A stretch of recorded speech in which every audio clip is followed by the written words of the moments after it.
Bueno, vamos con esta última presentación que es sobre justicia distributiva en Chile. Y quiero decir algo sobre el tema de investigación, o incluso una cosa un poquito más general. A veces me da la impresión que uno podría hacer una analogía entre escribir un artículo o tener una idea de investigación con un chiste, con contar un chiste. Yo creo que hay chistes tan buenos que independientemente de quién los cuenta o cómo los cuenta, la gente se ríe igual y lo entiende. Hay chistes que son más difíciles, no son tan entretenidos, pero hay gente que los cuenta muy bien y uno de todas maneras se ríe, ¿ya? Pero si uno hace la analogía con un artículo, hay artículos donde la idea no está tan clara, la evidencia tampoco, y hay que ponerle mucho más trabajo, ¿cierto?, si uno quiere que se publique.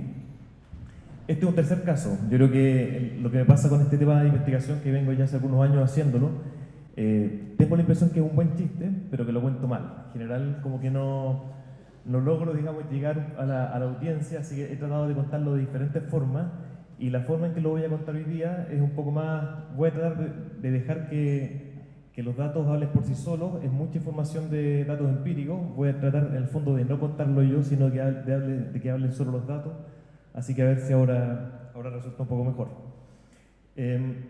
Voy a empezar con un contexto general. Esto es desigualdad económica en Chile. Y es un contexto importante para estudiar justicia distributiva. Es un gráfico muy general, hay muchas cosas más específicas, incluso un poco más brutales de lo que se ve acá si uno compara a otros grupos más extremos, pero esta es la clásica distribución de deciles de ingreso en Chile, comparando la barra oscura en 2009 y la más clara en 2011, el CACEN, la Encuesta Nacional de Caracterización Socioeconómica.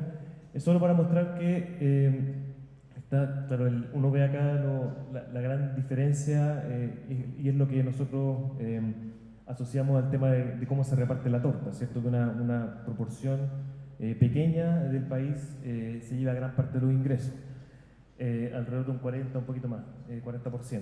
Y como decía, hay estudios, digamos, que si uno analiza el top 1%, que es lo que, como las investigaciones que está haciendo la profesora McCall, esto es mucho más notorio, y Chile en esto rankea bastante alto, un triste digamos, indicador de muy mala distribución de ingresos, y mientras más extremos los grupos que comparamos, quedamos peor todavía en el contexto internacional. Bueno, esto como contexto, en Chile tenemos una situación particular, sin entrar mucho al contenido, solamente tomando en consideración comparación con otros países, que nos hace bastante especial, y ahí yo creo que una de las cosas que tenemos en común, los cientistas sociales de Chile con los de Estados Unidos, que siempre estamos buscando el excepcionalismo, ¿cierto? El excepcionalismo chileno o norteamericano, y nosotros creo que en ese caso tenemos bastante suerte o desgracia, como se mire, porque Chile es bastante excepcional. Vamos con este es un marco general para poder dar cuenta de lo que pasa en los datos luego de opinión pública. Aproximaciones al estudio de la justicia distributiva. La clásica aproximación a la justicia distributiva, de hecho, no viene de la sociología, sino que viene de la filosofía política, ¿ya? Filósofos políticos, la pregunta central es sobre cómo uno puede distribuir los bienes, digamos, y los castigos también de una forma que sea justa. ¿Cuál es el criterio de justicia? Y ahí tenemos, ¿cierto?, una serie de autores, algunos que marcan más digamos, como un punto de inflexión, como Rawls, por ejemplo, y otros, que se dedican a discutir esto en términos filosóficos. Bueno, la sociología entra a este tema tal vez por una perspectiva más tradicional, que es la estratificación social, que es la clásica forma de estudiar la desigualdad en sociología, clase, estatus, ¿cierto? Pero también se introduce acá el estudio de la justicia, lo que las personas piensan respecto de la desigualdad entendida en términos amplios. Y acá la justicia uno la puede estudiar desde dos perspectivas, esto ya entrando mucho más en concreto opinión pública. Uno puede preguntarle a las personas acerca de los principios distributivos, así muy general. Por ejemplo, ¿cree usted que los bienes o que los ingresos deberían ser repartidos de forma más igualitaria? Preguntas directas, actitudinales, típicamente se responden en escalas de 1 a 5. Hay muchas de esas. Y la otra perspectiva, que es donde voy a llegar, porque mi investigación se refiere mucho más a esta, es la justicia de recompensas, que estudia los salarios. Y acá las preguntas en las que yo me he basado en mis investigaciones son de este tipo principalmente, es decir, más allá de preguntarle directamente a las personas lo que piensan, esto es una forma indirecta de preguntarles. Se les pregunta no por la justicia o la percepción de desigualdad, sino que cuánto cree usted que ganan diferentes ocupaciones y en base a la respuesta respecto de las ocupaciones, yo hago, o otras personas más, digamos, hay mucha gente trabajando en esto, entre ellos también Leslie McCall y una serie de autores de la economía también y de la sociología, calculamos una cierta proporciones, digamos, entre cuánto debería ganar una persona de alto estatus versus una de bajo estatus y así. Así que esa es la... Y esta otra segunda, antes de entrar ya a los datos, un segundo marco de referencia para la presentación tiene que ver con la relación entre desigualdad económica y presiones redistributivas. Clásicamente, o sea, en literatura uno lo encuentra, pero también si uno se pone a pensar en términos de sentido común, una visión racional, uno esperaría que una sociedad con alta desigualdad se caracterizara también por altas presiones redistributivas. Las personas, digamos, diferentes visiones, no se cumple el contrato social, hay gente más, esto se puede relacionar con pobreza, no necesariamente, pero también, muchas diferencias, entonces las personas deberían de alguna forma manifestarse vía acción colectiva, voto, pero en el fondo manifestarse y presionar un poco por la redistribución. En términos empíricos esto no es así, no hay ninguna evidencia clara que indique que naciones o estados más desiguales presionen más por la redistribución y ahí que es como ese efecto directo que aparece arriba. Y entre esas dos variables, ¿cierto? Desigualdad y redistribución, la propuesta, sobre todo que viene más desde la sociología, es ver qué hay entre medio. ¿Qué debería pasar si es que para que una situación de desigualdad se transforme en presión redistributiva? Y al menos ahí uno puede identificar dos elementos. Para que eso pase, se deberían cumplir un par de supuestos. Primero, las personas ven la desigualdad económica, que es uno puede asumir que, digamos, lo que está asumiendo esto es que las personas ven la desigualdad perfectamente como es. Es como abrir esa caja negra. Bueno, ¿ven las personas la desigualdad económica? Y segundo, aunque la vean, ¿las personas justifican o no justifican la desigualdad económica? Que la primera, la de percepción, puede ser un sesgo más cognitivo, perceptual, y la segunda ya es más normativo. Ya uno también puede asumir, pensando desde ya bastante, digamos, bastante tiempo en adelante, que el tema de la desigualdad económica es universalmente rechazado, que todos queremos más igualdad económica y por igual. Y como sabemos, todo nos indica de la evidencia empírica que eso no es así y que hay variación ahí. Entonces el tema es, bueno, si varía, por qué varía y cómo eso se puede relacionar con presiones redistributivas. Y esta es la representación que yo siempre uso para graficar estas brechas, tanto perceptuales como de justificación. Lo que está acá es lo que se conoce como la brecha percibida, que es una proporción simple entre cuánto creen las personas que gana alguien en una ocupación de alto estatus sobre la ocupación de bajo estatus, que ya lo vimos en algunos de los gráficos que presentó la profesora Macol. ¿Usted cree que un gerente, por ejemplo, debería ganar 10 veces más, 20, 30 veces más? Bueno, eso se podría preguntar directamente, pero acá lo hacemos una proporción a partir de las respuestas que ellos nos dan a los sueldos específicos. ¿Cuánto gana un obrero? ¿Cuánto gana un gerente? Proporción, y ahí hacemos el cálculo bastante simple. Y las otras preguntas, estas son de percepción de salario y esta es de salarios justos. ¿Cuánto cree usted que debería ganar? Y en el debería ya entra el elemento normativo, ¿sí? ¿Cuánto cree usted que sería justo un salario para un gerente? ¿Cuánto sería un salario justo para un obrero? Uno puede hacer una proporción también y de ahí sale la brecha justa. Y ahora directamente voy a mostrar solo algunos datos y la idea de esto, más que hacer un punto, una tesis, es mostrar evidencia y que esto sirva después para la discusión final. Y aquí hay 5 ocupaciones, estos son datos también de la encuesta internacional del ISCP, donde Chile por suerte participó en el 99 y también en el 2009, así que una de las pocas encuestas internacionales donde podemos ver indicadores de esto y cómo cambian el tiempo. Hay 5 ocupaciones por las cuales se pregunta y se repiten en ambas versiones de la encuesta, 99 y 2009. Y acá tenemos digamos que el obrero en el fondo está como representado como un 1 y cuánto más deberían ganar las otras ocupaciones respecto del salario del obrero en ambos años. Y como ustedes ven es bastante estable. Una cosa que acá puede pasar un poco desapercibida, porque puede ser bastante obvia, pero ni en Chile ni en ninguna parte la igualdad salarial es criterio de justicia. Y eso eso está confundido en el discurso público, también en el académico. La gente confunde igualdad con justicia y con equidad. Teóricamente son distintas, empíricamente también. En ninguna parte la igualdad salarial es un criterio de justicia.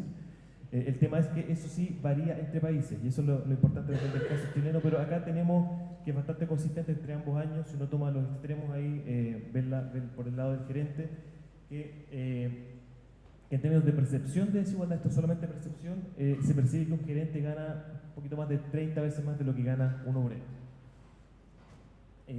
Acá, más allá de los promedios generales poblacionales, lo que a mí me interesa como énfasis en la investigación es relacionar de alguna manera desigualdad con desigualdad, es decir, las condiciones de desigualdad de las personas, sobre todo de origen socioeconómico, y cómo su entorno, digamos, uno puede llamarlo de estatus o de clase, influye en sus percepciones de desigualdad.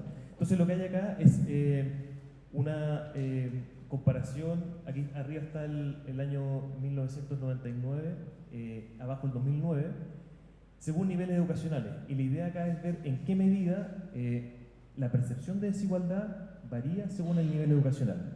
Y uno ve acá claramente, y además lo interesante es que es consistente en ambos años, que alguien que completó la educación básica, basémonos en la mayor, digamos, brecha, que es la del gerente, percibe que un gerente gana aproximadamente 20 veces más que un obrero, sube un poquito acá, pero la percepción de alguien con educación universitaria es casi el doble de eso. Es decir, la brecha percibida salarial es aproximadamente el doble para personas con educación universitaria cuando se compara con personas con educación básica.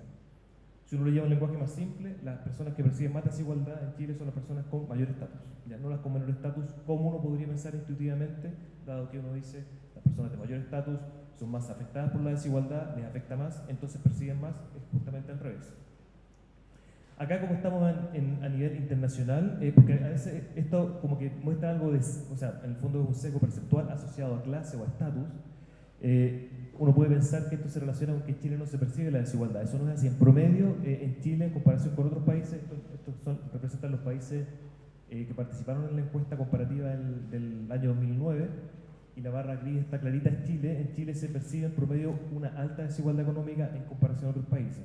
Y de hecho hay si uno esto lo hace digamos, un gráfico vía Gini, la verdad es que la percepción de desigualdad a nivel global se relaciona bastante directamente con la desigualdad objetiva, al menos medida mediante ese índice de distribución de ingresos. Y esto es solo es como un resumen de lo anterior en términos generales, es para mostrar lo interesante que es cómo esto está en el tiempo. Estos son 10 años de diferencia. Yo comencé analizando los datos en el 99 y siempre estaba inseguro. Bueno, esto puede ser producto de un montón de los problemas que tienen las encuestas que sabemos. O sea, si hay algo que estamos seguros de las encuestas es que tienen error. Eso es la única seguridad que tenemos.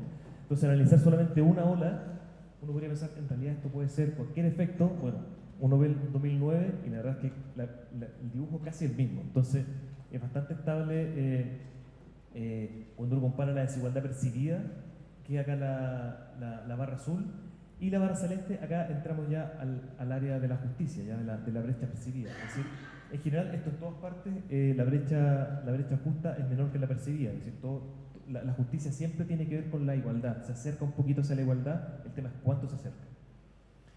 Y acá es la representación un poco de lo anterior, pero también una variable de estatus. Ya no es educación, es ingreso. Acá abajo están los quintiles de ingreso de las personas.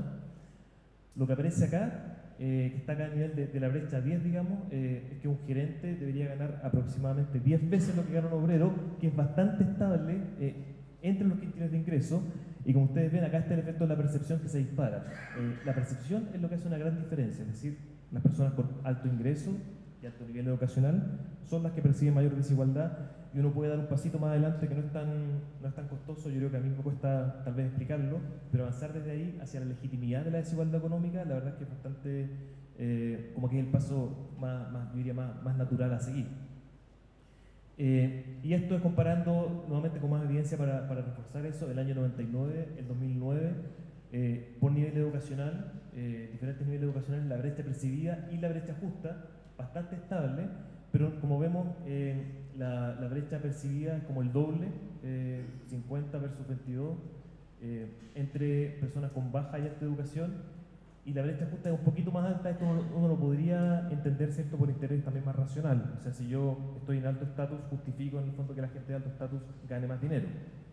Sube en ambos casos, pero no es tan notorio ni tan radical como la subida que tiene la brecha percibida, es decir, hay un gran sesgo perceptual de desigualdad asociado a datos, o sea, nueva evidencia. Y acá lo que tenemos, para esto ya va a ir terminando, la brecha justa, acá tenemos Chile, excepcional, como ustedes ven, un outlier en muchos gráficos.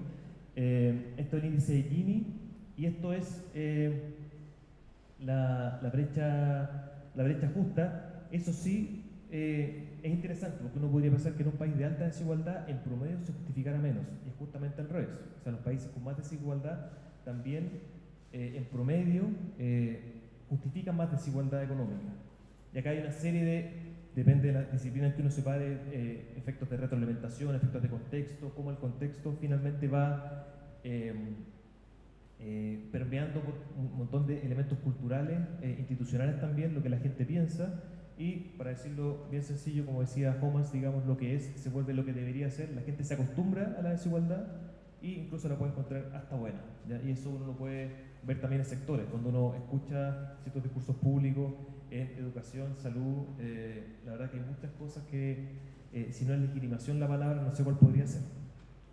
Y esta es como la lámina final donde se intenta resumir el chiste, digamos, de la historia, lo que me cuesta tanto contar. Pero acá tenemos, si uno comparara gruesamente, este es un esquema, no es un gráfico, grupos de menores ingresos y altos ingresos, uno ve acá que la diferencia entre lo justo y lo percibido es mucho menor, y acá es un poquito mayor, ¿ya? Es decir, la diferencia entre lo justo y lo percibido es mayor para este grupo de altos ingresos que para el de bajos ingresos. Entonces, si alguien, ahora, el paso que sigue, y es como la conexión que uno debería, estoy trabajando en eso, de hecho en un proyecto actualmente. Bueno, ¿cómo se relaciona esto con acción después? ¿En qué medida esto puede ser un movilizador, por ejemplo, para acción política en sus diferentes versiones? Pero si uno hiciera una hipótesis, a partir de estos datos, el que tiene más motivos, digamos, tanto perceptuales como de justificación, para salir a la calle, es la gente de mayores ingresos, no la de menores ingresos. Y esto es un poco también consistente con lo que nos contaba Nicolás Soma y un montón de investigaciones que hay sobre todo, bueno, no es movilización, es más bien protesta, bien específico, es protesta, pero también está este sesgo, un supuesto, uno supone que la participación vía voto mueve los recursos, entonces claro, la gente con más recursos es la que vota, en cambio la protesta es como del pueblo, como la calle sale al pueblo, y como sabemos, toda la evidencia empírica nos apunta bastante lo contrario. La gente que va a la calle, también si uno aplica mover los recursos, necesita de partida tiempo para ir a la calle, ¿ya? Y finalmente, y también tal vez ciertos elementos más cognitivos, entender la realidad, y como que todo uno apunta que iría por este lado. Así que, bueno, solamente para dejar esas preguntas abiertas, yo también tengo muchas preguntas, así que eso, y vamos a la discusión. Muchas gracias.